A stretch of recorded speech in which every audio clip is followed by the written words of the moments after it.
Hey, what's going on, Phone Dogs? BoHD here. I hope you guys are doing well. The first stage in setting up a smartphone is installing the apps, or at least it is for me after you get past the setup stuff. The basics like Facebook, Instagram, Twitter, YouTube, the popular apps that pretty much everybody uses.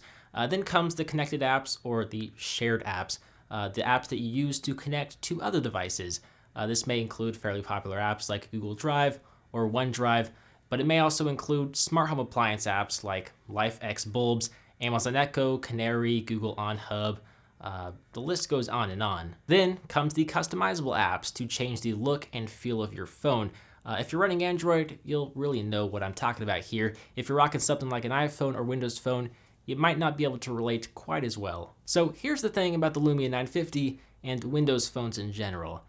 There aren't very many apps. If the Windows App Store were a town, it'd be a ghost town in comparison to the New York City of an app store on iOS or the Los Angeles Google Play Store on Android. I started with the basics. I was able to download a YouTube app, a Twitter app, a Facebook app, and a Google app. I didn't see an app for Snapchat or Periscope or Google+. In fact, there are no Google apps on Windows besides the basic Google search app. Every other Google app is from a third-party developer or from Microsoft. Yeah, Microsoft. Microsoft actually created their own YouTube app, but it's absolutely horrible. It's so bad that it's literally just an app that redirects you to the web version of youtube.com. That's it. It's more of a website link than an actual app. So from just the basic apps I mentioned, the apps themselves aren't very well designed. For example, the official Twitter app is pretty darn hideous to look at. It's flanked by two huge banners of icons. The top row of navigation icons are way bigger than they need to be. The timeline, as a result, is very small. I can only see about 3 posts at once. You compare this to the iPhone Twitter app, and it's pretty bad. The functionality of the app is also mediocre, updating notifications, and the timeline was also pretty delayed. I had to refresh several times to receive the most up-to-date news. Instagram is a similar story. Granted, it is a beta app, but it looks a lot more like the Twitter app with large navigation icons that take up more space than they should. You can barely view a single Instagram picture. You can't view a complete Instagram post. I would say the Facebook app is actually much more well-designed than the rest. However, it too could be further refined. I do like how when you scroll, the icons disappear at the bottom, and there's a nice little indicator in the lower right-hand corner to show you when there are new posts.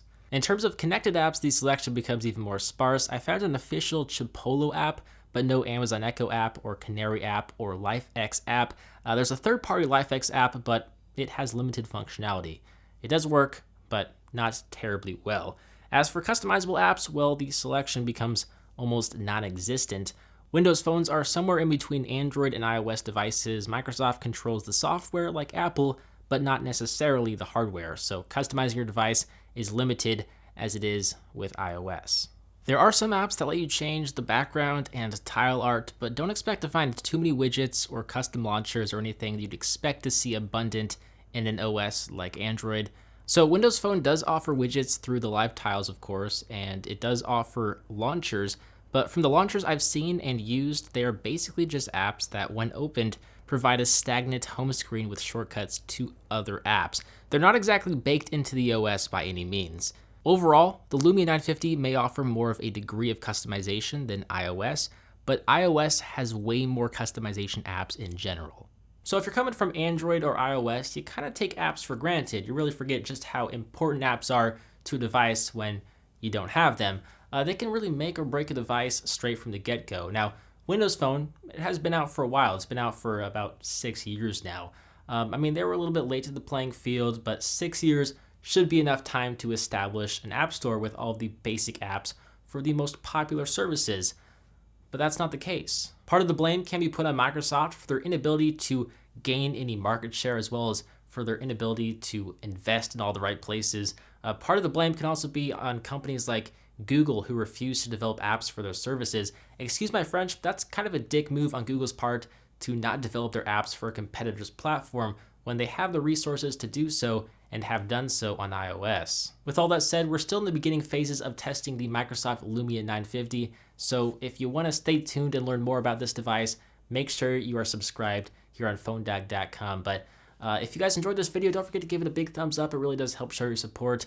And if you haven't missed the last episode, you should go watch that. Links will be somewhere on this video as well as in the description. I'm BoHD from PhoneDoc.com. I really hope you enjoyed this video. Thank you for watching.